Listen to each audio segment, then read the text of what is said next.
Yes, yes, yes, ma'am. Yes, ma'am. The question was, when do the women come to pray? See, the obligation to pray, as well as every other religious obligation, which is incumbent upon the man, is also incumbent upon the woman. But there is what is called a segregation of the sexes in Islam. Men and women are not allowed to freely intermingle. So in the absence of a separate facility, they pray at home. There are certain mosques which has certain separate facilities. Like this particular one here, unfortunately, the way from the very beginning it was built, it didn't have that facility. But now, the free intermingling is that which is not allowed. Otherwise, everything the man does, the woman must do. Fasting, prayer, going on a pilgrimage, giving charity, whatever the man does, the woman must do the same. But now, you might not have had the chance of coming through that section there where we make ablution. So you might have come in straight in here. That other side, you saw the steps there, seats there. Going out time, you can have a look. So the men and the women must go through the same process. And imagine you making your ablution there. And I'm waiting for my turn. Because at prayer time, there's always a queue behind every tap. Because there's certain fixed times and everybody tries to make it, as short as possible, how to make it quickly to fit into the time slot. So you making your ablution and I am waiting for my turn. For example, and I can assure you, madam, that as old as I am, I see the lady, sitting there, her dresses around, the nape of the neck, lifting up her legs, washing her feet. I said, number one, you won't feel comfortable. With a man sitting on your right hand side and a man sitting on your left hand side, and some places a man sitting across there, you're lifting up your legs and washing your feet, you might be wearing a hot pant, you won't be at ease. Then there's a man sitting on your right hand, the man sitting on your left hand side, and there's a guy waiting from behind, is watching, say, lovely tresses this lady has got, what lovely arms she's got. This is man anyway. You might have witnessed as in prayer, everybody standing shoulder to shoulder. Because the Holy Prophet Muhammad, he said that when you stand up for prayer, you must not leave gaps for the devil to get in between you and your brother. Now the devil that he was talking about was not the guy we see in the art gallery, museum complex, city hall. You go upstairs, second floor there, and you see the paintings by great artists. There is one huge painting there of a beautiful woman, well proportioned with wings. She's got a wand in her hand. She's directing the devil to go to hell, and you can see the devil flying off. In the picture you can show all that. Hellfire in the distance, and the devil is flying off, and this devil has got ruddy complexion, red, red, red. He's got horns, he's got sharp ears, he's got a tail with a barbed hook. It's worth seeing. Some great artist has done that job. I said, now a devil like that, if you saw it, you run for dear life. Me too. Muhammad wasn't talking about that. He was talking about you, yourself, we, ourselves. So you see, I'm white, he's black. I'm rich, he's poor. That devil must not be allowed to come in between you and your brother. So you stand shoulder to shoulder. My brother can't get away from me and I can't get away from him. But instead of my brother, you, my sister, standing next to me.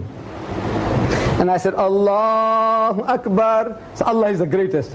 But nice cushy feeling. Nice and warm. I'm wondering whether she's not the greatest. No, this is the human mind, how it works. Then we stand rows and rows behind each other, as you have seen, rows and rows behind. And my sister, she's standing in front of me there, in the row, and I'm behind her. So Allahu Akbar. So Allah is the greatest. This is 36, 24, 36. Look, this is man, any man. Unless he's a lunatic or there's something else wrong with him. This is how God made man. The thing that allures him most on this earthly existence is woman. And I don't have to prove it to the Westerner. To you people, I don't have to prove it. You know it, this weakness of man, and your people are using it to the limit. Look, Lucian Motors, Smith Street, Durban, they sell second-hand trucks. But on the trucks that they advertise, there's a woman in the bikini on top of the truck. Then G North, they moved from Field Street to North 18. G North, they sell second-hand tractors. They sell tractors. And on the tractor that they advertise, a woman in the bikini on top of the tractor. I'm asking, what has a woman in the bikini got to do with a second-hand truck or with a tractor? Except the man. You see, he'll be enticed to read that advert because of that woman. And then BMW has beaten the lot. BMW. Is the motor car supposed to be a little better than the Mercedes-Benz? I'm not in the market for it. I had 4 Beetles. You know, I spoke about Beetle. 4 Beetle motor cars, one after another. And then they did away with the Beetles. I was forced to buy a Golf. I'm still not in the market for a BMW. But a BMW advert in our daily news attracted me.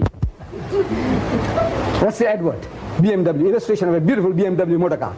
In front of the motor car, there's a woman in the skimpiest of bikini, what you call the tanga, the G-string. And she's standing in a lustful, enticing pose. And at the bottom is written, test drive her now.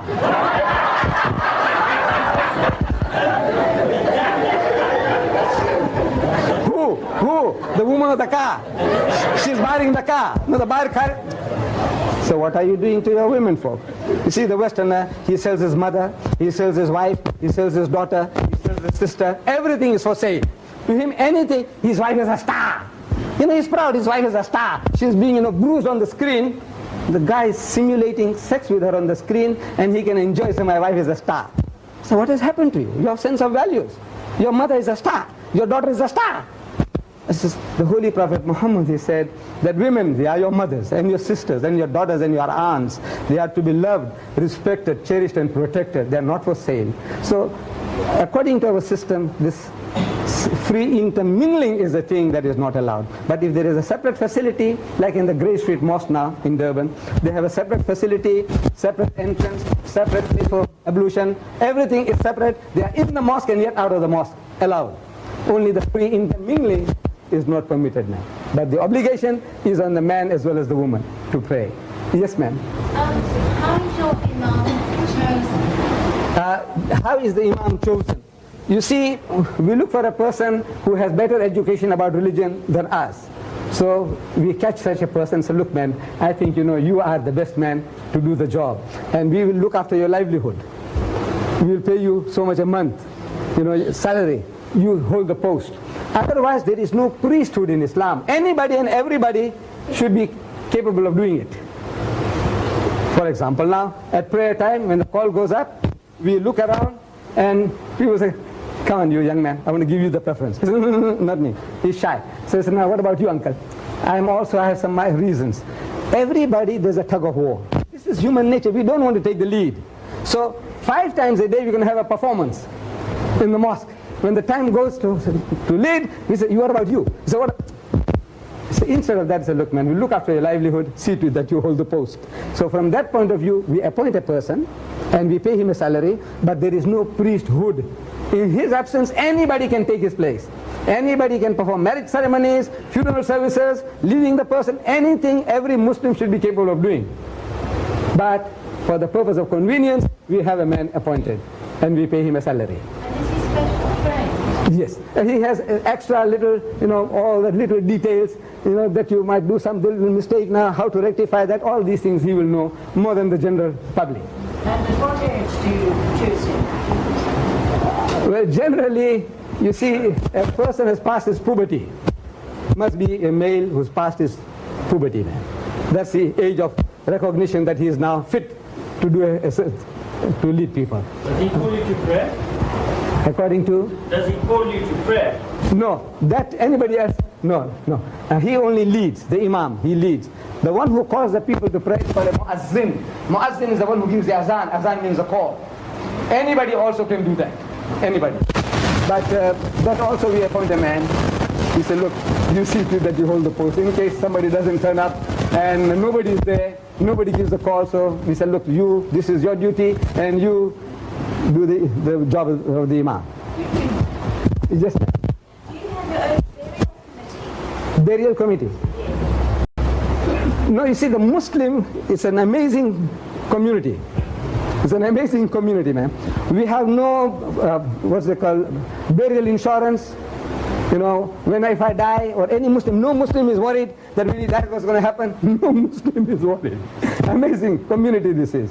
No Muslim ever worries about death, that if I die what's going to happen. The community, it is the duty of the community to bury me.